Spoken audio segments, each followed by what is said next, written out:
Em cada lugar, em cada canto, em cada casa, em cada peito, um grito de esperança. Participe da Conferência Nacional Paulo Freire de Formação e Educação Política do PT e fortaleça a nossa militância. De julho a setembro na sua cidade e de outubro a novembro em todo o país. Procure o PT mais próximo e ajude a organizar o encontro da sua cidade. Nova Primavera. O PT quem faz é você.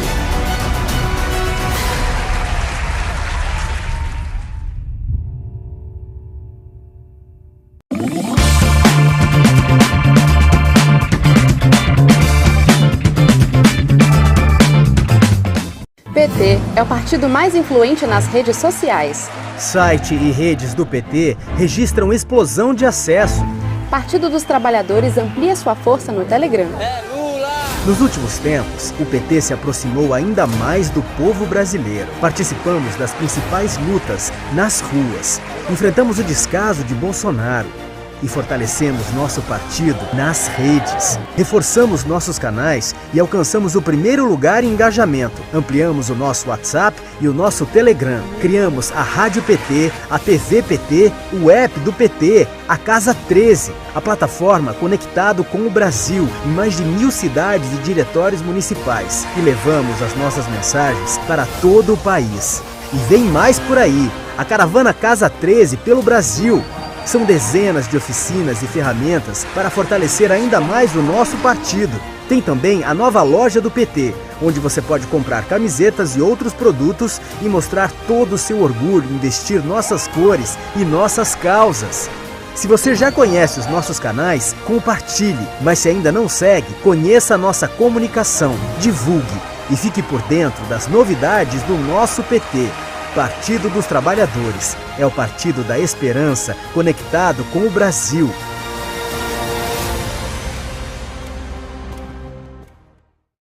O pai tá on e a TV PT também. Não tá sabendo? É só entrar no YouTube, pesquisar PT e clicar em se inscrever. Pronto! Todo dia tem conteúdo novo antenado com o que acontece no Brasil e no mundo. São programas, entrevistas, debates e muita política. Curta, compartilhe e ative o sininho para receber as novidades. TV PT, em sintonia com o Brasil, em sintonia com você.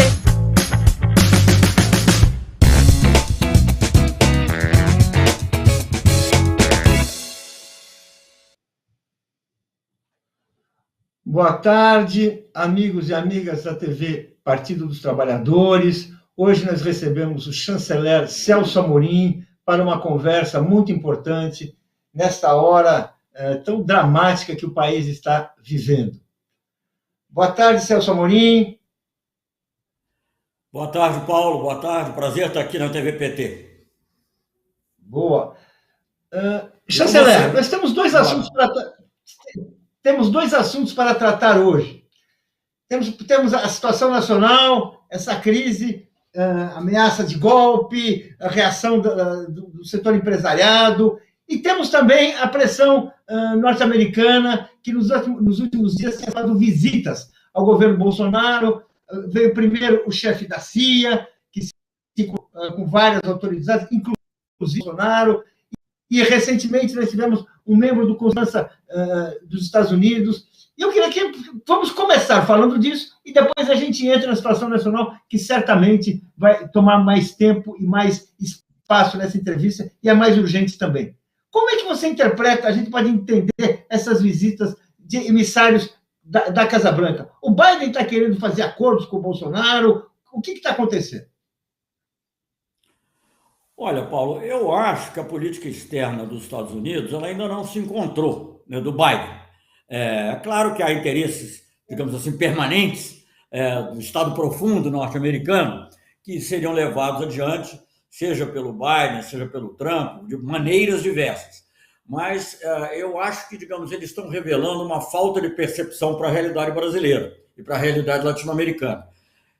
Para tentar, digamos assim, dar um quadro geral, eu acho não, é sabido que a grande obsessão dos Estados Unidos é ainda a luta pela hegemonia mundial e a luta com a China. Você abrir, eu leio, por exemplo, entre os sites assim, que às vezes eu entro, tem um que se chama-se Project Syndicate, que é muito bom, porque tem vários caras que representativos do pensamento norte-americano, pessoas eu, por exemplo, abri nesse fim de semana, tinha 2 sobre China. Um comparando com os Jogos Olímpicos e que os Estados Unidos estavam perdendo a batalha. E o outro era um pouquinho mais conciliador, não procurava não fazer tanto assim, também era enfim, preocupado com a ascensão da China, mas no final propunha uma certa, digamos assim, uma rivalidade cooperativa, que eles chamam. Enfim, independentemente disso, o que eu quero dizer, então, a América Latina, para eles, hoje, a exceção daquela parte ali da América Central e do México, que tem uma importância muito grande também pelo lado migratório, ela é vista pelo aspecto da rivalidade com a China. E a obsessão mais imediata é com o 5G. Então, eu acho que tanto a visita, não é o único fato, mas tanto a visita do Bill Burns, que é o diretor da CIA, que é uma coisa totalmente rara, é uma coisa não usual. Eu morei nos Estados Unidos 2 vezes. Você nunca vê o diretor da CIA, que é o diretor-geral, o diretor, né? O tipo, o Director, CIA Director. Viajar, ele não viaja quase. Viaja-se para o Iraque, vai viajar para uma coisa para combinar com o Reino Unido, como é que eles vão fazer inteligência numa guerra no Iraque ou algum conflito, enfim, algo assim. Eu não me lembro eu sou velho, vou fazer 80 anos ano que vem. Eu não me lembro de passei por toda a época do governo militar. O diretor da CIA, existe do cargo, ter visitado o Brasil. É possível que tenha ocorrido e eu não tenha percebido. Também não fiz uma pesquisa. Mas, então, é uma coisa muito rara. E logo em seguida disso, no caso do diretor da CIA, foi a Colômbia e Brasil. E no caso, temos 2 países, mas, curiosamente, também os Estados Unidos sofrem de um paradoxo. Isso é um parêntese, porque, por um lado, Colômbia e Brasil de hoje, são os 2 países que votam parecido ou igual, dependendo aqui do ano, com os Estados Unidos, por exemplo, os únicos 2 da América Latina que votam, não participam da condenação a Cuba, seja votando contra, como o Brasil fez no ano passado, seja se abstendo, como o Brasil e Colômbia fizeram esse ano. Os únicos 2. Agora, são também os 2 países de alguma importância, muita importância, certamente, em cujos governos apoiaram abertamente o Trump. Né? Então, é uma coisa assim, paradoxal que eles tenham esse interesse. Bom, enfim, mas eu acho isso, a obsessão é com a China, e eles vieram aqui reiterar oferecimentos que já haviam sido feitos, que, aliás, acho até que são oferecimentos que não nos interessam. E aí é que eu acho que os Estados Unidos não estão vendo uma coisa do longo prazo. Eles estão vendo uma coisa de curto prazo. De curto prazo, o interesse é 5G. Eles devem achar que isso é irreversível. Eu tenho minhas dúvidas. E você sabe que há divisões, inclusive dentro do próprio governo atual, a esse respeito. Mas eles estão querendo dar tudo, reafirmar a oferta de ser associado da OTAN, coisa que eu acho que não nos interessa. O Brasil não tem que ser associado de nenhum governo, gente. Desde a Segunda Guerra Mundial, o Brasil nunca se associou. O Brasil não quis, por uma sabedoria do Getúlio, inclusive, participar da Guerra da Coreia.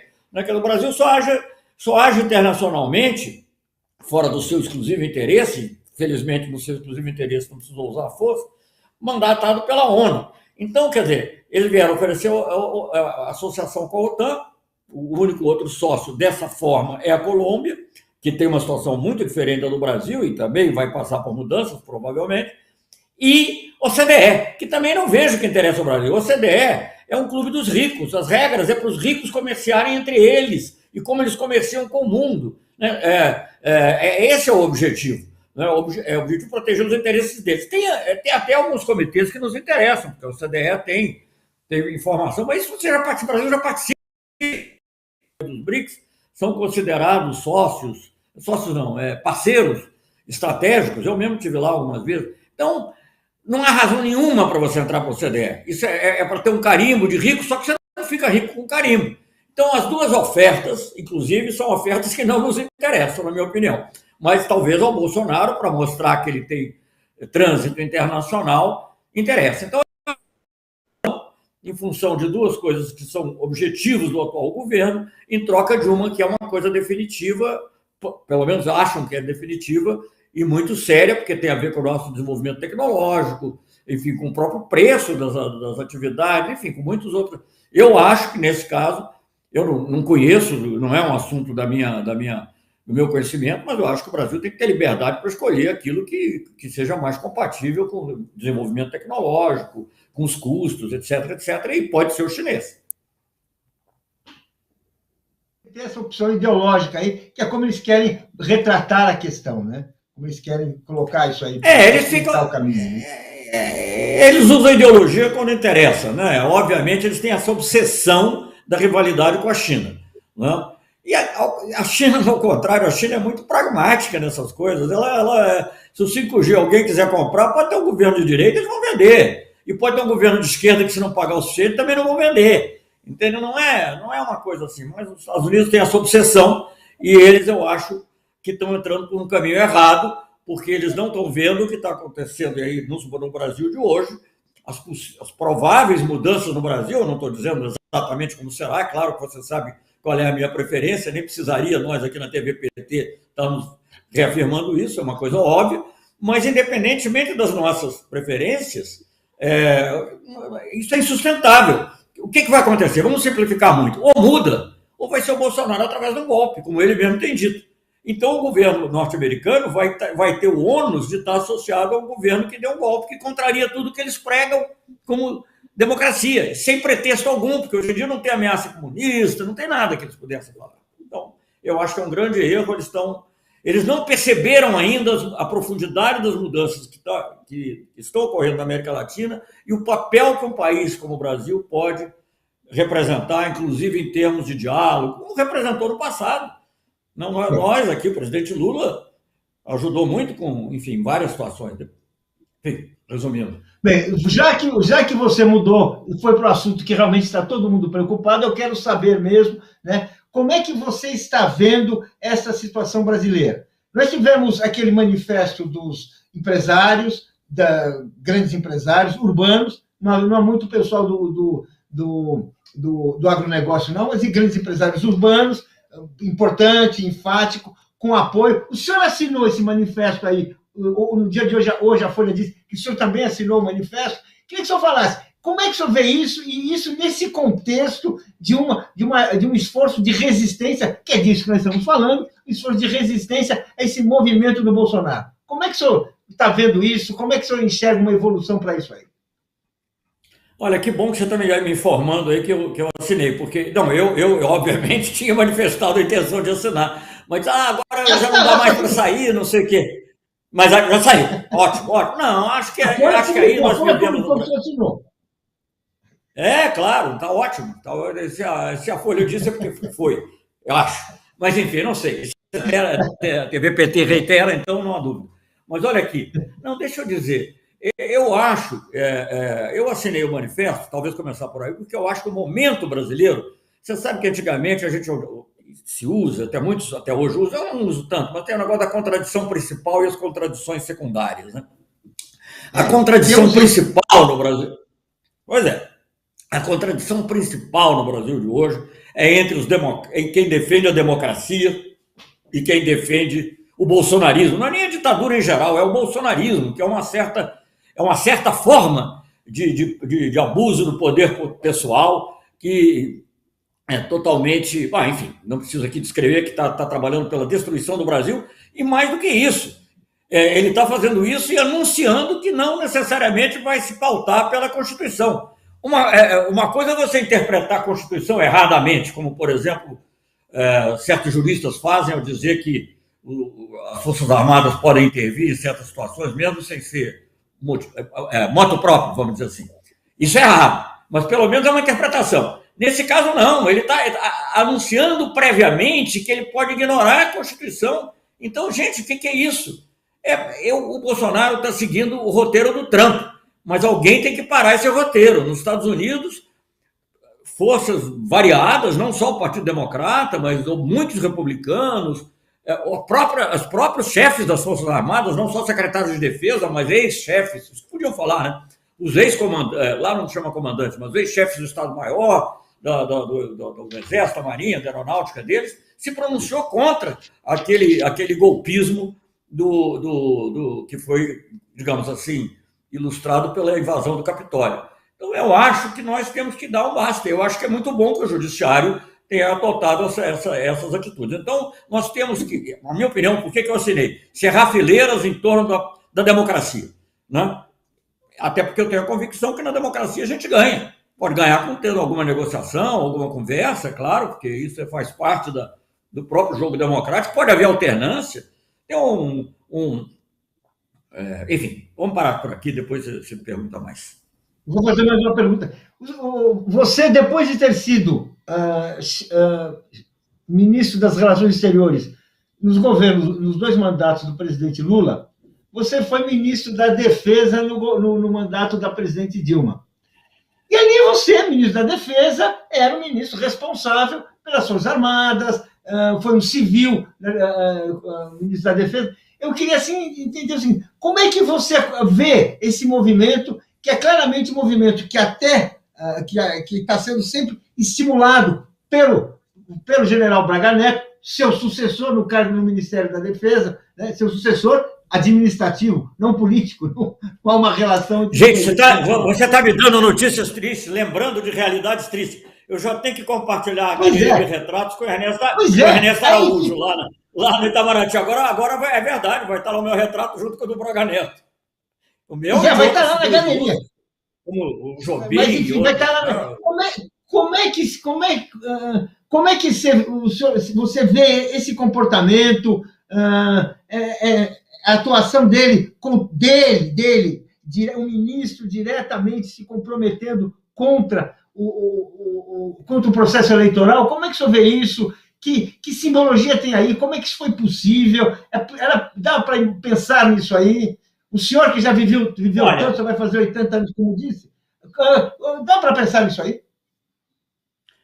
Olha, eu não conheço bem o Braga Neto. Eu acho até que eu conheço, assim, tenho a impressão de tê-lo visto, porque ele acho que quando ele veio, enfim, no final da minha gestão, eu já acho que ele já estava participando da organização das Olimpíadas, mas era uma coisa assim, nunca tive convivência com ele, ao contrário de outros. Alguns eu tinha mais diálogo, outros menos, mas eu vivi com muitos outros, obviamente com os comandantes, né? Essa atitude, para mim, é uma surpresa, sinceramente uma surpresa.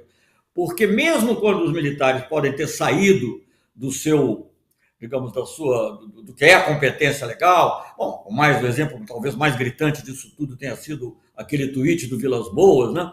Eles disfarçavam, né? Você não entrava diretamente na política, como se fosse. O Braga Neto, mesmo depois que ele desmente aquele, que parece que é um desmentido que ficou meio xoxo, mas, digamos, um desmentido de que ele teria dado um recado, feito uma ameaça, digamos, não haveria eleições, depois ele desmentiu, mas ele voltou a reiterar, um pleonasmo, ele reiterou o apoio ao voto impresso. Ele não tem que falar sobre isso. O ministro da Defesa não tem que falar sobre isso. Muito menos um ministro da Defesa de origem militar. Se fosse um ministro da Defesa que era um político, você pode até dizer que na qualidade política ele fala, mas ele não é político, a vida dele é uma vida de...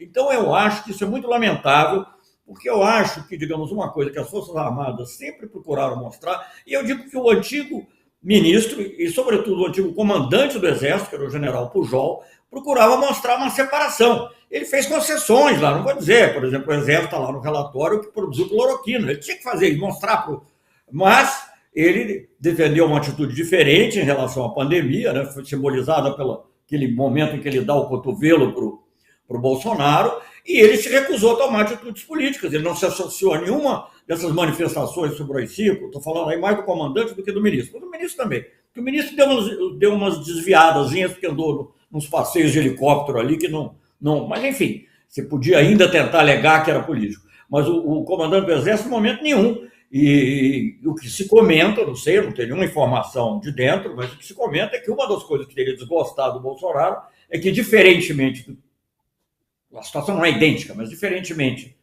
do que foi a atitude do Vilas Boas no passado, no episódio da prisão do Lula, o Vilas Boas o Pujol teria se recusado, não teria querido de maneira nenhuma dar um recado ao Supremo, seja antes, seja depois, criticar.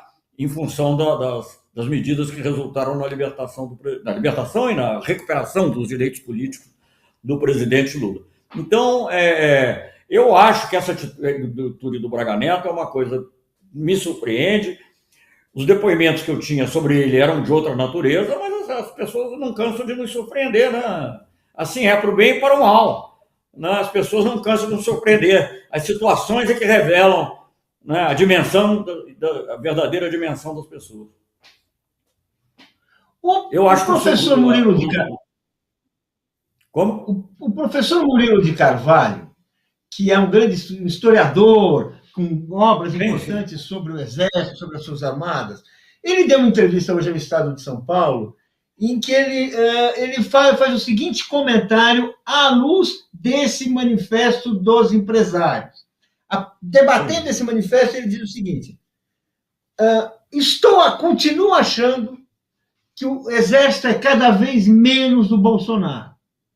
O que ele quer dizer com isso é que, embora o Bolsonaro esteja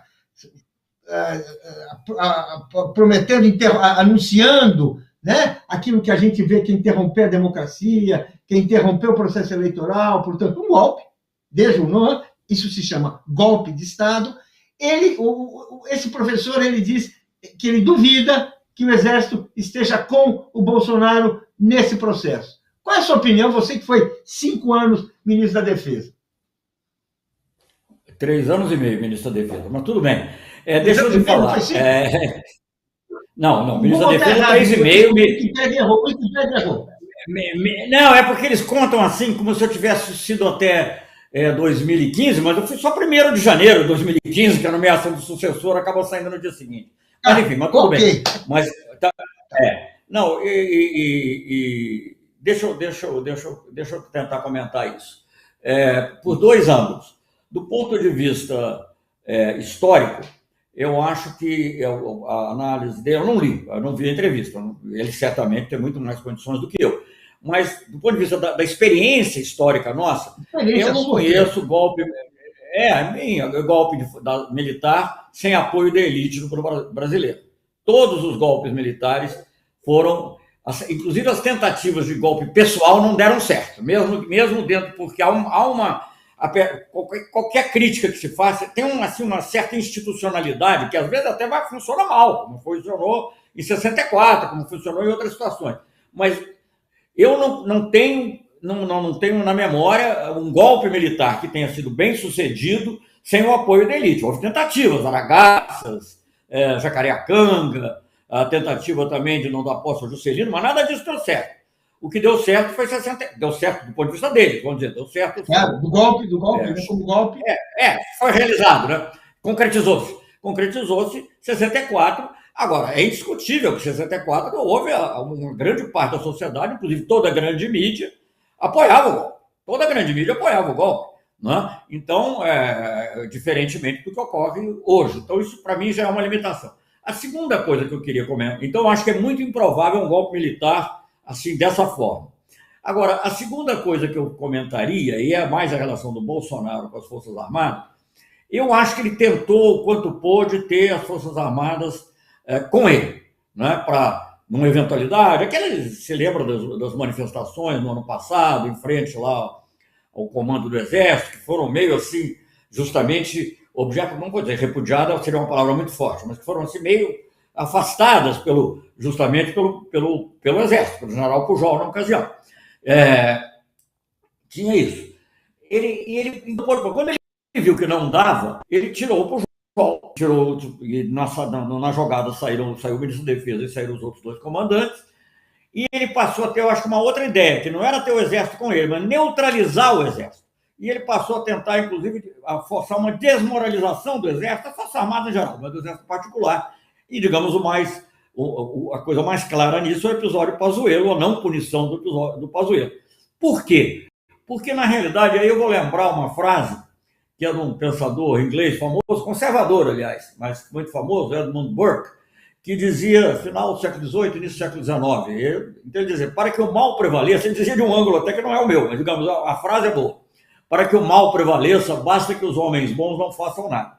E qual é o paralelo que eu quero dizer? É que as Forças Armadas são a gente sabe que o que caracteriza o Estado, segundo qualquer sociólogo que se preze, como Max Weber, eu acho que concentrou isso, o caracteriza o Estado o monopólio da violência legítima. Agora, o monopólio de violência legítima é do Estado, não é das Forças Armadas, obviamente, mas ela reside, de alguma maneira, em quem tem a força mesmo, que são as Forças Armadas, que devem agir em accordância, de acordo com a Constituição e com os poderes constituídos. Então, o que acontece? O que eu acho é que a expectativa, penso eu posso estar errado, mas por que eu vejo assim, quando eu vejo analisando o que o Bolsonaro está fazendo, ele não parece querer dar um golpe hoje ou amanhã, não parecia, agora eu não sei. Ele não parecia. Ele parecia, digamos, estar querendo chegar até 2022, quer dizer, não haver impeachment, não haver alguma outra coisa que o tirasse do poder, e chegando em 22 ele ia fazer o roteiro Trump, dizer que a eleição não é... Porque tá essa coisa do voto impresso, se o voto impresso fosse impresso, ele ia estar defendendo urna, ele não tem nenhuma convicção, ele está defendendo uma coisa para tumultuar. Então, para poder, digamos, dizer que houve fraude, ele já está vendo o que eu disse, houve fraude, né? E aí, com isso, despertar algo semelhante, cada país é um país, né? Já não pode dizer que vai ser idêntico, mas ele mesmo falou isso, não sou eu que estou falando. A despertar algo semelhante, ele disse que essa possibilidade existia, algo semelhante ao que aconteceu na invasão do Capitólio. E aí, quem é que vai barrar? Só quem tem força na mão. Então, se as Forças Armadas estiverem neutralizadas totalmente por divisões internas ou por o que for, ou até por falta de legitimidade pública, como é que vai impedir isso? Eu não sei, entendeu? Não adianta. Você tem que ter, em última análise, é claro que o poder está no Supremo, estaria no Congresso, mas você vai pedir a quem? Você tem que pedir às Forças Armadas, como nos Estados Unidos aconteceu. Foi a Guarda Nacional que responde ao Pentágono, né? O Departamento de Defesa. Eu acho que a estratégia dele é essa. Eu não acredito em golpe militar, concordo com o Murilo Carvalho, mas continuo temendo uma neutralização das Forças Armadas de uma maneira negativa. No momento em que outras forças de direita, extrema-direita, estejam atuando.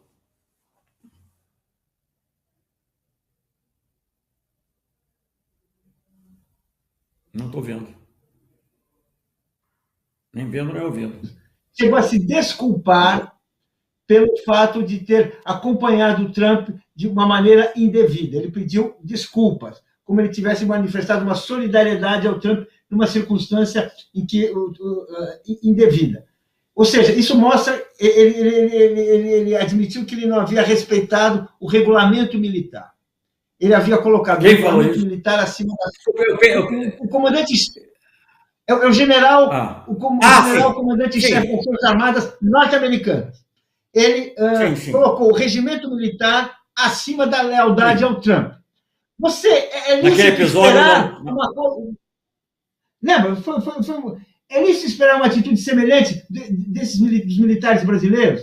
Um compromisso com a Constituição? Olha, já foi, né? Deixa eu falar, Paulo. O Braga Neto eu não acredito mais. Não é possível, ele já se associou muito. O melhor que ele pode fazer não é nada, digamos assim. Mas, enfim, eu acho, a gente se surpreende também, às vezes, com as circunstâncias. Né? As pessoas, às vezes, crescem com as circunstâncias. Eu não conheço bem o general Paulo Sérgio, porque ele era, acho que, general de brigada ou algo assim, quando eu era... Eu sei quem ele é, porque ele estava lá na Amazônia, eu não era o comandante, mas ele estava lá na Amazônia, eu vi, eu não sei quem é, mas não conheço bem, ao contrário de outros que, por acaso, eu posso ter convivido, mas não, hoje em dia, menos e menos, né, porque lá também a rotação é muito rápida. Mas pode ser que um homem como o comandante do Exército diga, olha, aqui eu não vou. Os relatos que a gente tem em relação à coisa do Pazuello, relatos assim que chegam, é que foi muito sofrida, não foi uma coisa fácil. Então, não houve uma adesão fácil. O meu temor aí é que haja uma divisão nas Forças Armadas e que isso também é grave, né? De alguma maneira. Né? Então, eu tenho preocupação com a situação, mas eu também não sou desprovido totalmente de esperança em função dessas razões. Quer dizer, eles nunca agiram sem o que eles consideram, claro que é errado. O tweet do Vilas Boas é um absurdo. É um absurdo, mas ele tinha apoio da TV Globo, ele foi feito junto com a TV Globo, né? Ele tinha apoio de quem estava dando golpe, quem tinha dado golpe na Dilma, tinha esse apoio. Eu não sinto esse apoio na sociedade hoje. Pode haver as tropas fiéis lá do Bolsonaro, mas não há um apoio assim difuso na sociedade que permita. E a outra razão é essa, digamos, você se colocar explicitamente fora, para usar a metáfora, espera um instantinho que tem que desligar uma coisa, telefone que não para de tocar, espera um instantinho. Deixa eu desligar aqui, desculpe. Para usar a metáfora dele, para ficar explicitamente fora das 4 linhas do gramado, né, que é a Constituição Federal. Eu acho que isso está dito. Eu acho que aí, digamos, isso contraria demais, entendeu? Contraria demais. Eles sempre procuraram uma maneira de se legitimar. Não, o Lott, quando foi o contragolpe e tal, ele obviamente estava defendendo a posse do Juscelino, que tinha sido eleito. Até em 64, que é um absurdo, foi um golpe mesmo, foram os tanques na rua, etc. Mas pediram a vacância do cargo, né? Então eu digo que, a propósito da vacância do cargo, eu queria fazer uma menção, mas pode ser depois. Então eu não vejo eles fazendo isso. Agora, eles podem o que eu acho que a esperança do Bolsonaro é que eles fiquem paralisados, não façam nada. E não fazendo nada, as milícias e a polícia podem fazer algo muito negativo. Agora, tem um ponto que você falou aí que eu acho importante, que é o apoio da elite. O Exército Brasileiro, ele nunca entrou em cena sem o apoio da elite para dar um golpe. Ele pode, né? Em 2018, na eleição, para tirar o Lula, claramente, uma coisa inacreditável, mas a elite sustentou ali o tweet do Vilas Boas, né, claramente, e depois sustentou o Bolsonaro, sustentou quando estava claro que o Bolsonaro não era nenhum líder combativo, né, não era nada, ele já vinha com uma mensagem de violência, contra a democracia, sustentou. Agora não sustenta mais. É diferente. E aí, isso que você está falando, eu acho esse elemento, se você pudesse desenvolver um pouco, eu acho isso importante, porque é uma discussão. As pessoas falam assim, mas como é que vai enfrentar tanque? Fala, calma, o tanque sai na rua, depende.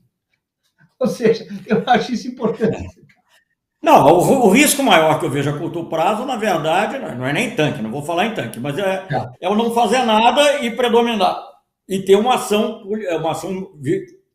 violenta de outras forças, uma ação obviamente ilegal, mas que não será, que pode não ser evitado, a qual as Forças Armadas que detêm o monopólio do Estado, mas que exercem o monopólio legítimo da força, não poderem exercer por estarem divididas ou por outra razão. Eu acho que essa é a jogada eu acho que esse é um pouco o pensamento do Bolsonaro. Mas esse pensamento, ele não vai funcionar, na minha opinião. Eu tenho ainda esperança de que não funcione. Mas ele só poderia funcionar nas eleições. Então, ele tem que levar daqui até a eleição. E eu acho que nós estamos vendo uma crise muito forte. Eu estou achando que agora, muito difícil, e, sabe, esses fatos novos, de empurrando com a barriga, de criar uma crise aqui, de criar uma coisa ali, mas prolongando, eu estou achando que nós estamos chegando. O fato que você mencionou antes, um pouco eu não tinha lido ainda, do ministro Fux ter chamado o procurador-geral, é uma coisa muito séria. Porque, de fato, nós temos que... É preciso agir. Eu acho que o Supremo...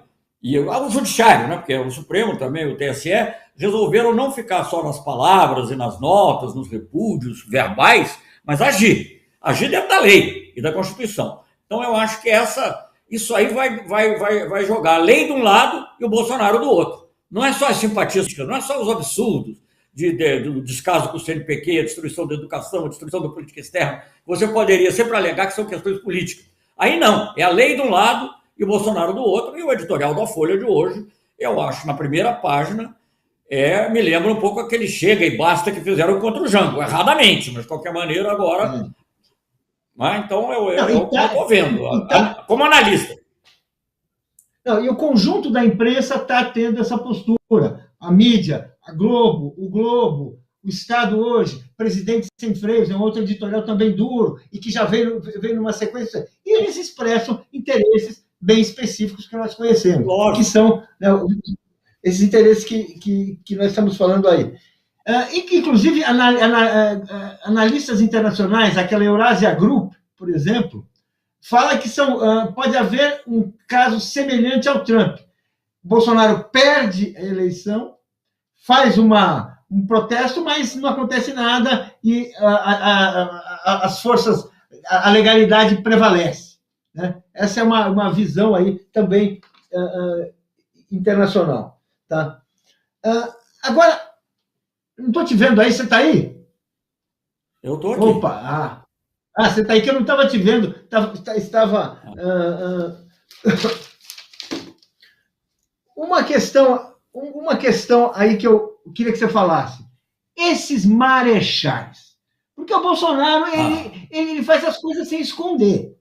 Né? Ele quer cooptar, ele vai lá e dá medalhinha. Esses 100 marechais. Como é que você, mais uma vez, ministro da Defesa, como é que brasileiro, cidadão, democrata, enxerga isso? Isso é uma coisa... Qual o impacto disso? Isso é uma coisa tão absurda, porque, veja bem, isso nem sequer era uma reivindicação dele, nunca ouvi falar ninguém questionar essa questão. Quer dizer, Marechal era no tempo de guerra, o Castelo Branco parou com essa farra toda também, de várias maneiras, né?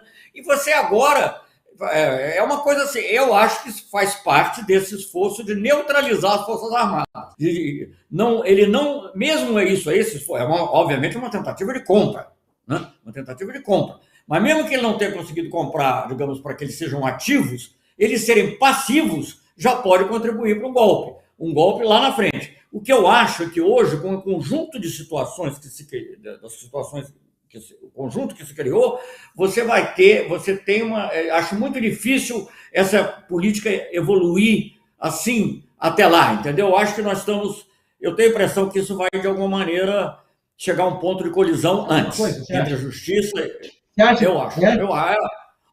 Eu estou achando, porque eu acho que a coisa está indo muito longe, muito longe. Eu acho que os desmandos são demasiados. Eu acho que a ameaça óbvia de sair do plano da Constituição é tão gritante, as ameaças ao Congresso. Acho que tudo isso tá. Eu não sei, eu não posso ter certeza. Ninguém. Eu felizmente não tenho bola de cristal, mas só tenho elementos de análise que a gente procura interpretar, né? E eu acho que isso tem essa coisa. Agora, volto a dizer, mesmo que fosse, o objetivo não é tê-los ativamente, mas é tentar paralisá-los, dividi-los. Na hora que fosse necessário uma ação deles, como foi a ação do Lott, vamos dizer. Eu não tenho ilusões, viu? Eu não tenho ilusões de achar, não, os militares são sempre legalistas. Não é isso. Eu sei que eles são, às vezes, golpistas.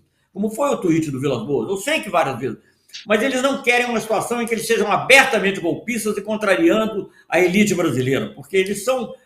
O general, quando chega ao alto comando, sobretudo, o general de exército, é um processo de cooptação.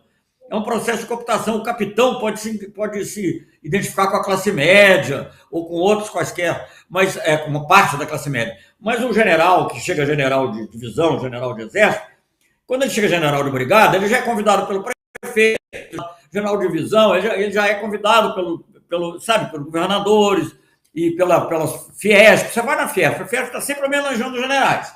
Agora, a Fiesp e outras associações, que eu sei porque eu, como ministro da Defesa, frequentemente ia até algumas dessas homenagens. Então, eu acho que essa dicotomia, esse ato em relação à elite faz com que seja muito difícil um golpe bolsonarista apoiado pelas Forças Armadas nesse momento. Mas não é impossível, se ele conseguir levar, que eu acho difícil, mas se ele conseguir levar até 2022, uma tentativa de neutralização. Nesse manifesto, até agora não se viu a assinatura da Fiesp. Você vê alguma coisa nisso? Nenhum presidente da Fiesp, nenhum sujeito... A Fiesp, né? Que seria a Federação... Nem o Laffer-Piva? O Laffer-Piva, sim, que não é... Laffer-Piva, sim. Mas não está o presidente da Fiesp, nem... Mas ele foi presidente, ele foi presidente. O Laffer-Piva foi sim, foi lá atrás. Foi sim. E é uma liderança empresarial de São Paulo, indiscutível. Me chamou a atenção a Fiesp, a diretoria atual da Fiesp, que inclusive é o filho É o filho do Zé Pimentel, né? Filho do vice do Lula, que hoje é o atual presidente. Zé Alencar. Não, Zé Alencar. O Zé Alencar, desculpa, o Zé Alencar, isso aí.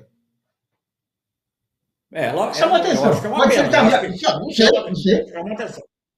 Eu, aliás, assinei isso, Chama vou atenção. dizer, além de achar todas as coisas que eu já comentei com você, porque eu volto a dizer, eu acho que nós vivemos um momento muito dramático em que a contradição principal é entre as forças que apoiam a democracia, mesmo aquelas que estiveram contra nós no passado, que agiram mal no passado, mas as forças que hoje defendem a lei e a Constituição e quem quer golpear a Constituição. Ali tem pessoas acho lamentável. Felipe de Alencar. Não, tem pessoas assim, de esquerda, assumidamente de esquerda. Luiz Felipe de Alencar, por exemplo, historiador, e vários outros. Estou falando assim, que você vai olhar. A minha assinatura foi colhida através de uma outra pessoa de esquerda, aliás, um militante do PT. Você está vendo? Não, assim, tem. Não, é de fato uma coisa mais ampla, né? Uma coisa mais ampla. Agora eu vou te perguntar, partindo desse raciocínio que parece o mais lógico, de que ele quer paralisar as Forças Armadas e trazer a baderna de volta, e criar uma baderna, milícias, uma coisa assim, SA, vamos lembrar da coisa? Essa conversa dele com a neta com aquela neonazista alemã, esse encontro muito feliz que acabou, é meio parte de uma coisa por aí, não? Esse culto, de repente, isso aí, não tem nada a ver com, não é militar, olha, análises psicológicas é muito difícil fazer, né? Mas eu acho que na medida que não vou fazer, mas que ele está mais encurralado, ele vai revelando o verdadeiro ser. Quer dizer, esse negócio de se enganar é curioso, ele tem feito jogadas contraditórias. Por um lado, ele bota lá o Centrão e tal, que não é que o Centrão seja o baluarte da democracia, mas são caras pragmáticos, né? Pragmáticos no mau sentido, às vezes até, mas que nesse caso pode ser um anteparo. Ao mesmo tempo que ele faz isso, ele joga para a torcida dele recebendo não é questão de ser neta, eu queria aí ter uma... Eu não tenho nada a ver com isso, porque meu pai era um homem progressista e outros também, mas eu digo, eu não gosto de fazer culpa por associação, né? Então, podia ser neta e ser legal, né? Mas não é. Ela é um partido que prega violência contra imigrantes, que cultua o passado nazista da Alemanha, é revisionista em relação à guerra. Eu acho que tem um lugar em que pegou especialmente mal a recepção que ele deu, foi na própria Alemanha, né, que combate todas as forças de esquerda, de direita, centro-direita, combatem os remanescentes do nazismo na Alemanha. Então, eu acho que isso é uma coisa lamentável, mas revela talvez o que ele de fato pensa, simpatia, né? E como alguém notou, eu não me lembro mais quem, mas é raro você ver o Bolsonaro recentemente, o presidente Bolsonaro, assim, alegre, contente. Na foto ele estava alegre e contente. Aquela então, foto, assim, obviamente. Suspeito. Ao mesmo tempo, ontem, eu acho que ele recebeu...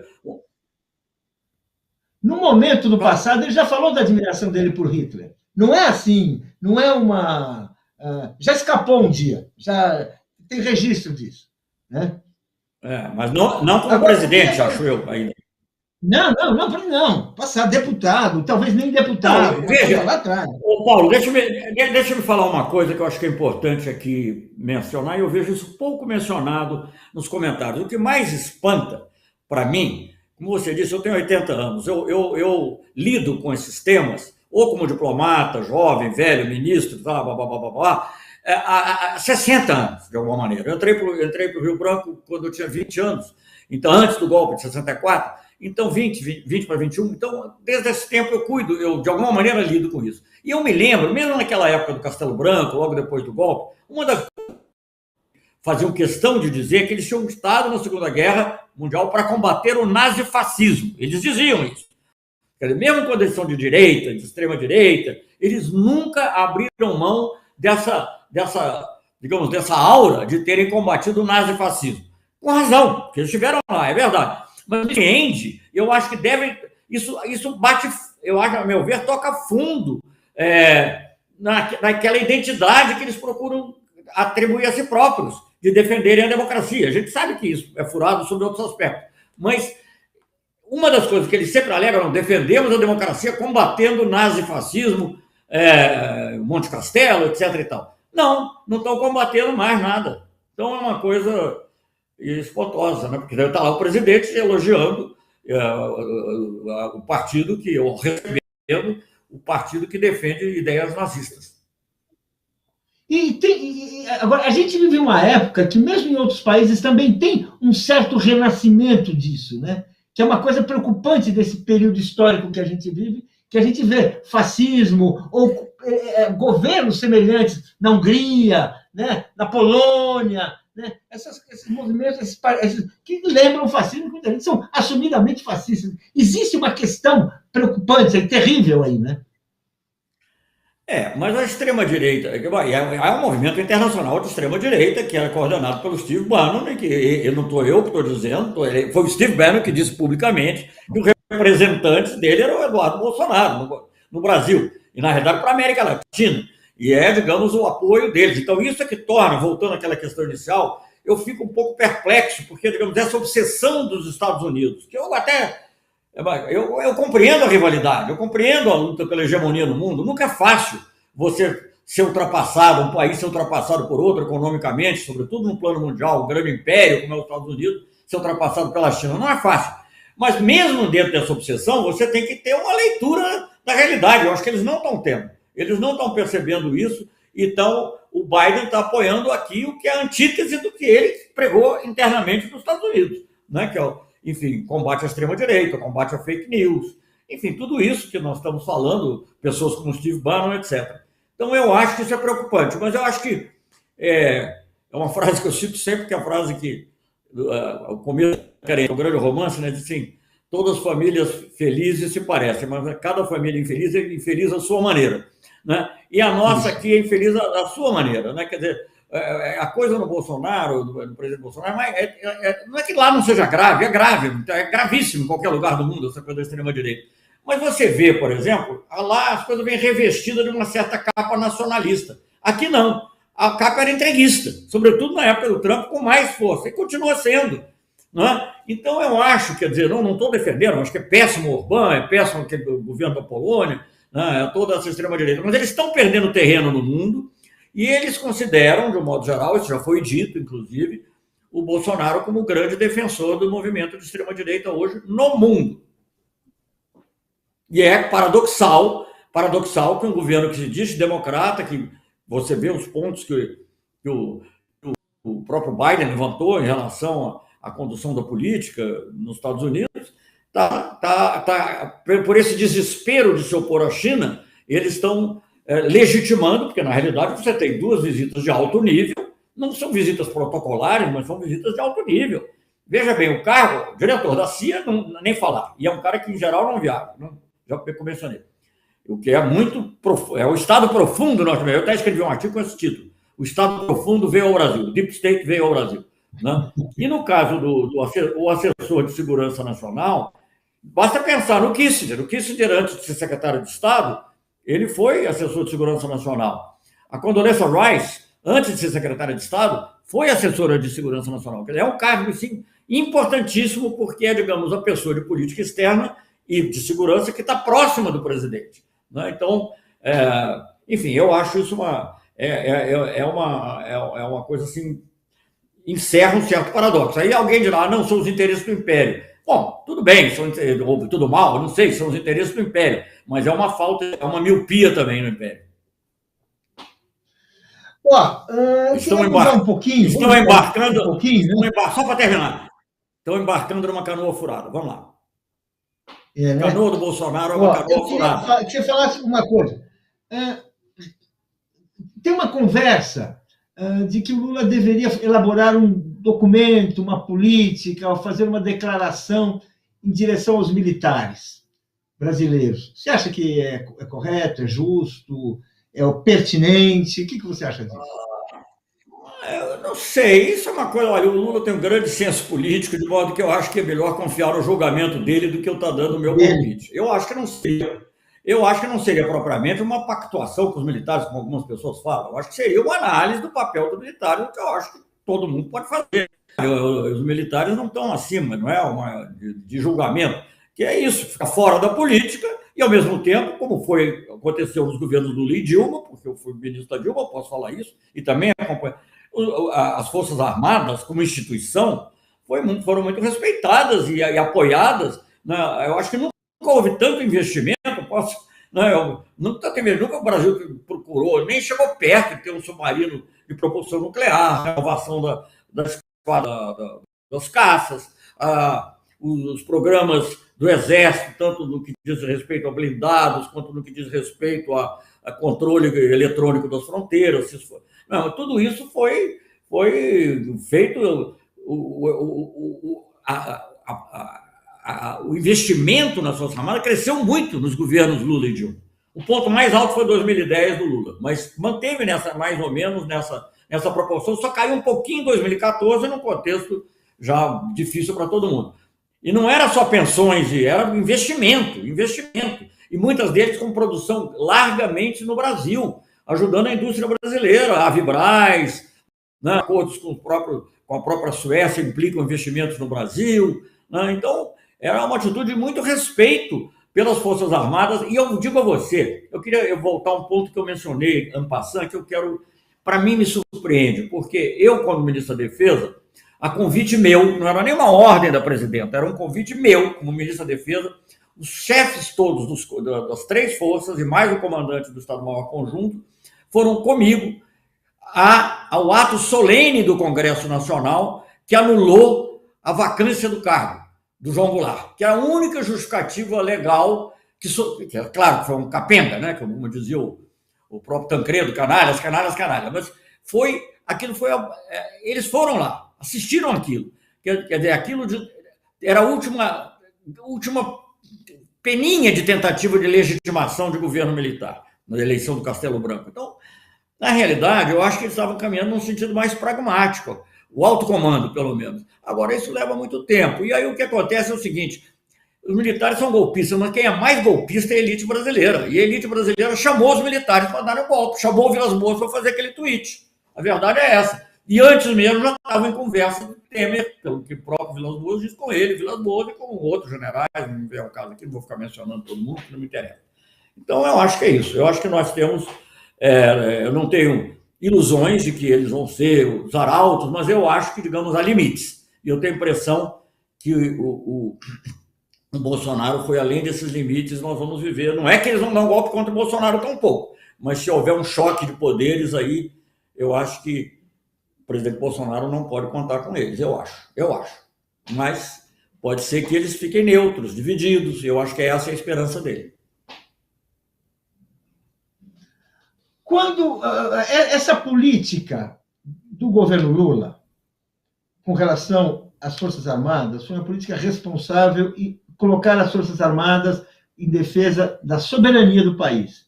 Defesa do litoral, defesa das reservas de petróleo, defesa das riquezas. Esses investimentos nas Forças Armadas não foi dar presentinho, foi investir em riqueza nacional. Lógico. É emocionante quando você lembra disso. Você fica assim, puxa vida, estamos fazendo submarino nuclear, puxa vida. Ou seja, o Atlântico Sul, que é uma questão importante, estávamos enfrentando essa questão do ponto de vista da segurança nacional. E, no entanto, quando chegou na hora do vamos ver, né, houve aquele comportamento do Vilas Boas, comportamento de outros, do alto comando também, que o Vilas Boas não agiu sozinho. O que existe? Essa discussão da missão das Forças Armadas perde relevância em relação a ideologia, essa coisa que foi o que eles fizeram, que acabaram nas mãos do Bolsonaro? Como diz aquele Marcelo... Acabaram, mas é o que eu disse. Acabaram. Não, sem dúvida, eles fizeram isso, apoiando o Bolsonaro. Alguns saíram, né, como se viu também, porque ele foi indo muito longe. Mas alguns saíram, outros foram saídos, como foi o caso do Pujol. Então, quer dizer, eu acho que sim, mas o que eu estou dizendo é o seguinte, a iniciativa não foi deles. Diferente um pouco de outras situações que houve no passado. E há um resquício, sem dúvida forte. Os militares, é muito difícil dizer, quer dizer, você tem essa coisa que eu te falei do alto comando, que é um pouco cooptada pelas elites econômicas no país, convivem com eles, como acontece com as elites diplomáticas também, com as elites de outros setores, né? Uma coisa é você ser então é isso. Por outro lado, os que não estão na elite é uma classe média, muito sensível a essas acusações de corrupção. Então, eles erradamente, obviamente, se consideram incorruptíveis, o que não é verdade, pelo que se vê, porque corrupção tem várias maneiras de ver corrupção. Essa distribuição de pensões, tudo isso é lamentável que ocorra, né? Então, e esses cargos todos que são ocupados, etc., essas acusações, eu não estou dizendo que é um pedaço das Forças Armadas, mas, obviamente, estão sujeitos a isso, mas eles são convencidos que não são, que podem, e aí chamados, eles atuaram, eles sentiram uma oportunidade, aquilo estava lá dentro, estava baixando cada vez mais, que estavam perdendo poder, perdendo participação efetiva, digamos, no poder político, né? Aquilo estava diminuindo. E eu acho que, de repente, eles têm, digamos assim, há um resquício forte, digamos assim, da Guerra Fria, ou talvez até de antes da Guerra Fria, que eles têm, que isso foi reacendido com essas acusações de corrupção e com o canto da sereia da elite, porque a elite é que deu o canto da sereia, né? E depois o Bolsonaro, né? E o Bolsonaro foi, digamos assim, a eleição do Bolsonaro foi, digamos assim, um oportunismo dentro, digamos, de uma infecção que já estava lá, dentro de um golpe que já estava lá. E aí eles aderiram por interesse, na minha opinião, a maior parte deles por interesse material, corporativo ou pessoal.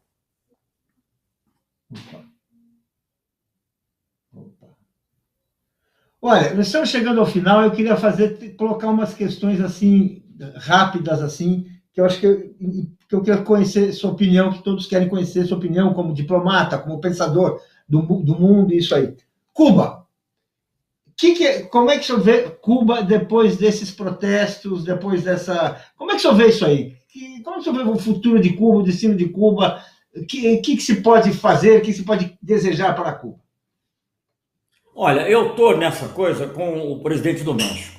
Ele diz o seguinte: você pode concordar ou não concordar com a Revolução Cubana, mas o que a Cuba fez em matéria de resistir à pressão norte-americana do maior império do mundo, já tinha que botar Cuba como patrimônio da humanidade, né? Então eu acho isso, se impôs. Agora, é claro que precisa de reforma. Agora, o problema é que você está aqui do lado dos Estados Unidos, é muito difícil você democratizar. Eu seria a favor, claro que sou a favor. E acho que até nas conversas, que várias vezes tive conversas, e não vou falar em nome de outras pessoas, mas eu tive conversas, e outros brasileiros também tiveram conversas, acho que o próprio presidente Lula, não sei, ele falará por ele, sobre questões ligadas a esses temas, direitos humanos e democracia, etc. e tal, com ênfases talvez diferentes. Mas o problema lá é o seguinte: você vai entregar isso tudo para os cubanos de Miami? Porque a enxurrada de dinheiro, a pressão da mídia vai ser brutal. Então, não é fácil você estar perto dos Estados Unidos. Como dizia o Porfírio Dias, né, a propósito do México. Mas Cuba, muito menor, tão longe de Deus, tão perto dos Estados Unidos, é um dilema difícil. Então, eu acho que sim, tem que haver reformas, mas eu acho que eu compreendo, digamos assim, embora eu defenda os direitos humanos, defendo que os artistas têm liberdade de expressão, defendo isso tudo, eu compreendo uma certa cautela digamos, na abertura total do pluripartidarismo. Eu sou a favor do pluripartidarismo, obviamente, mas eu entendo uma certa cautela pela proximidade norte-americana e o que mostra diariamente, até agora, né, com o próprio Biden aumentando as sanções. Então, eu acho que é preciso encontrar uma saída, mas tem que ser gradual e muito bem pensado. Talvez numa América Latina mais unida, teria mais chance de ter uma... Isso. Ela teria outros apoios. Nicarágua. O Lula deu uma declaração de democracia na Nicarágua. Eu queria que você falasse um pouco, comentasse isso, que você achou pertinente também, se você não achou. Bom, não preciso dizer a você que eu concordo com o Lula, né? Eu acho que realmente, eu acho que a frase dele, que é lapidar, é o seguinte: ninguém pode querer se eternizar no poder, nem ninguém, nem nenhum partido, nem nenhuma pessoa. Tem que lutar, brigar, etc., para ganhar, mas tem que haver uma certa pluralidade, tem que haver troca. Eu acho que, digamos assim, isso não... Você pode até tentar compreender as circunstâncias históricas em que as coisas ocorrem, mas chega um momento, eu diria que hoje a maioria da esquerda na América Latina é crítica do caralho. Eu me incluo nisso. Tá. E, por fim, eu quero perguntar sobre o Haiti.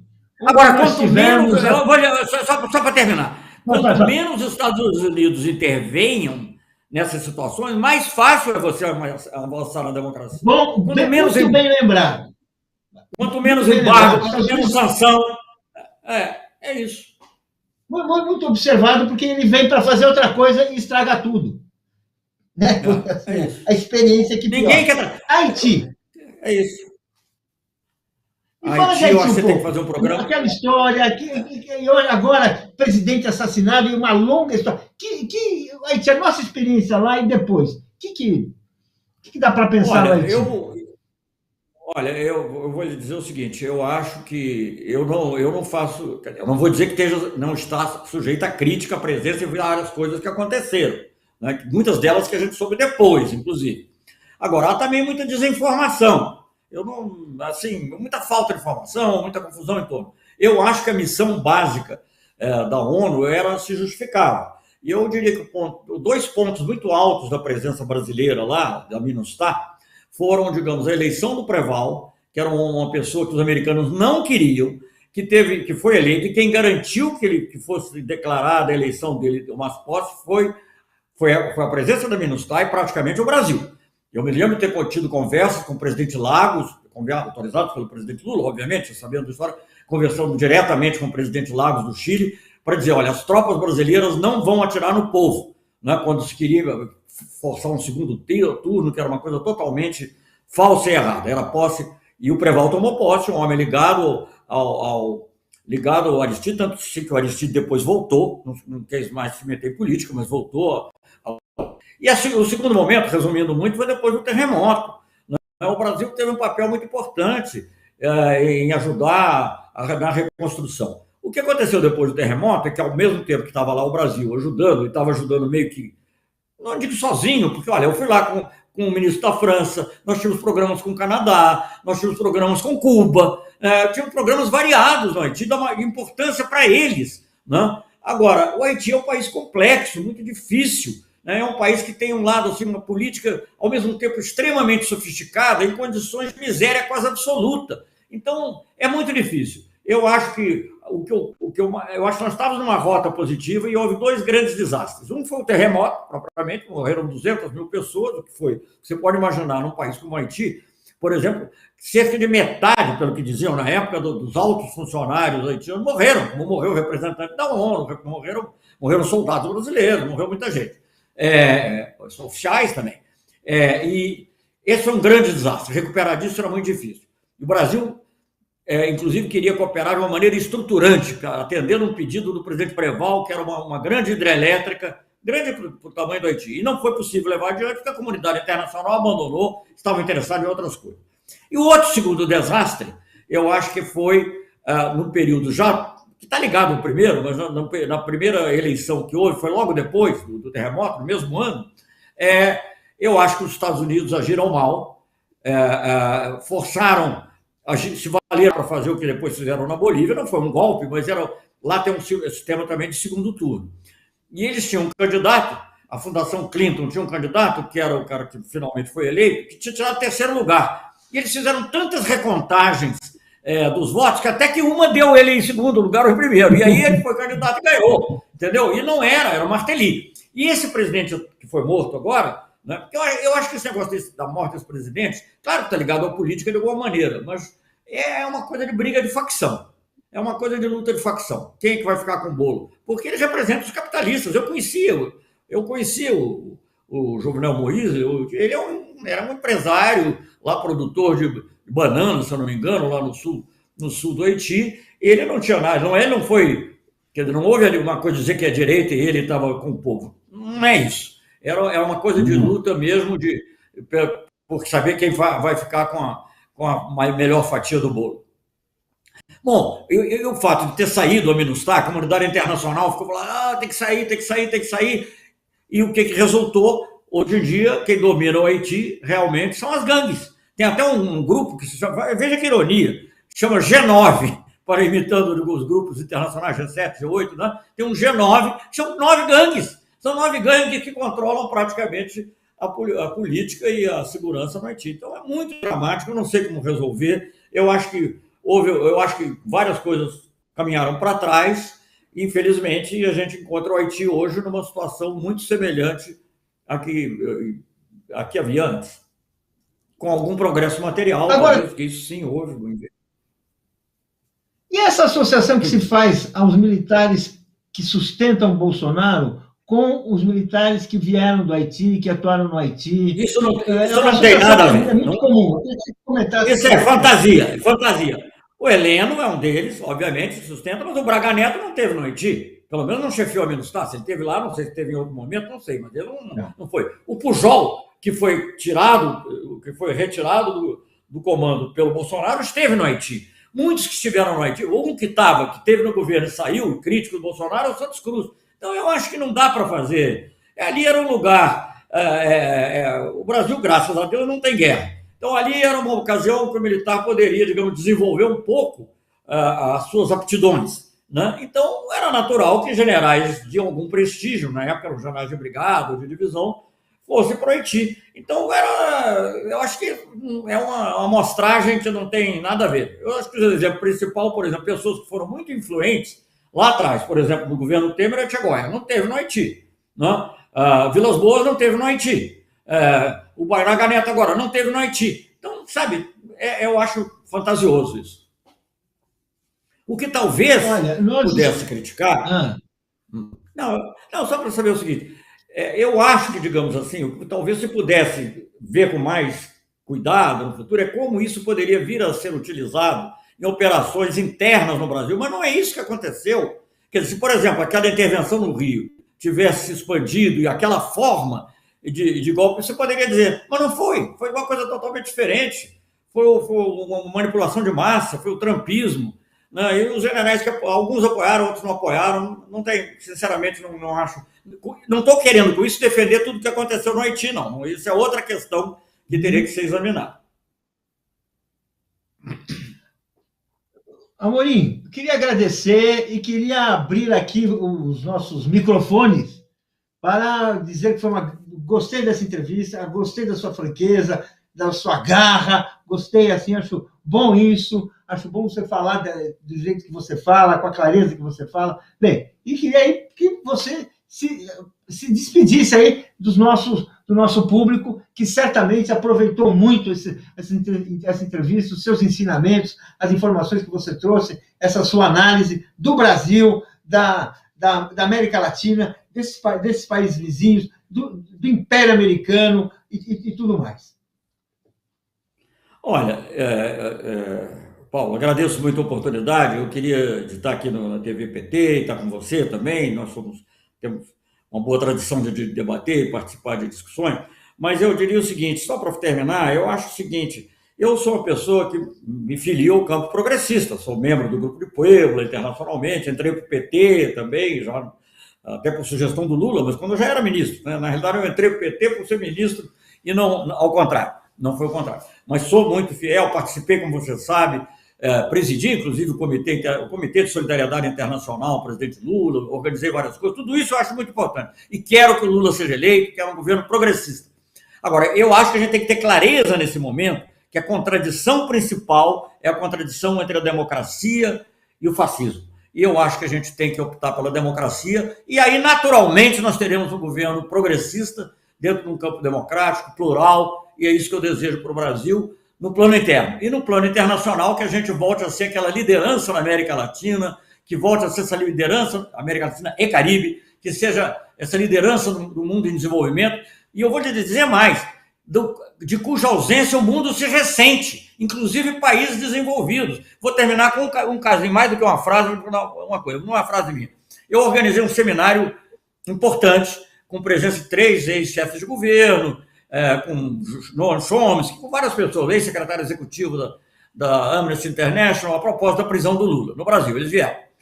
E eu queria terminar com o comentário do Dominique de Villepin, que foi ministro das Relações Exteriores da França, do governo Chirac, depois foi primeiro-ministro, do partido de centro-direita, e o que ele dizia? Não, eu vou te ajudar, Celso, nesse esforço.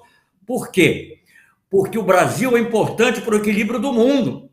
O Brasil é importante para o equilíbrio do mundo, mas tem que ser um Brasil democrático. Então eu vou te apoiar nessa luta. Isso foi dito e ajudado, efetivamente, por um ministro, daqui na França eles chamam la droite républicaine, que é um golista, né? Que não tem nada de comunista, nada de esquerdista, mas é um homem que está preocupado com a paz no mundo e está preocupado com a democracia, como ele demonstrou, inclusive, com atitudes em relação ao Iraque, etc. Então, eu queria terminar com esse comentário. É importante para a América Latina e Caribe e importante para o mundo. Vamos lutar por ela. Muito bem, ministro. Dominique de Villepin, eu já conhecia isso, é importante lembrar, porque é um observador neutro politicamente, mas que tem compromissos. Um deles é com a democracia. Muito bom. Bom encerramento. Parabéns, ministro. Obrigado. Até logo. Opa, já foi. Também me despeço assim. Tá bom. Até logo, então. Obrigado à audiência. Até logo para você.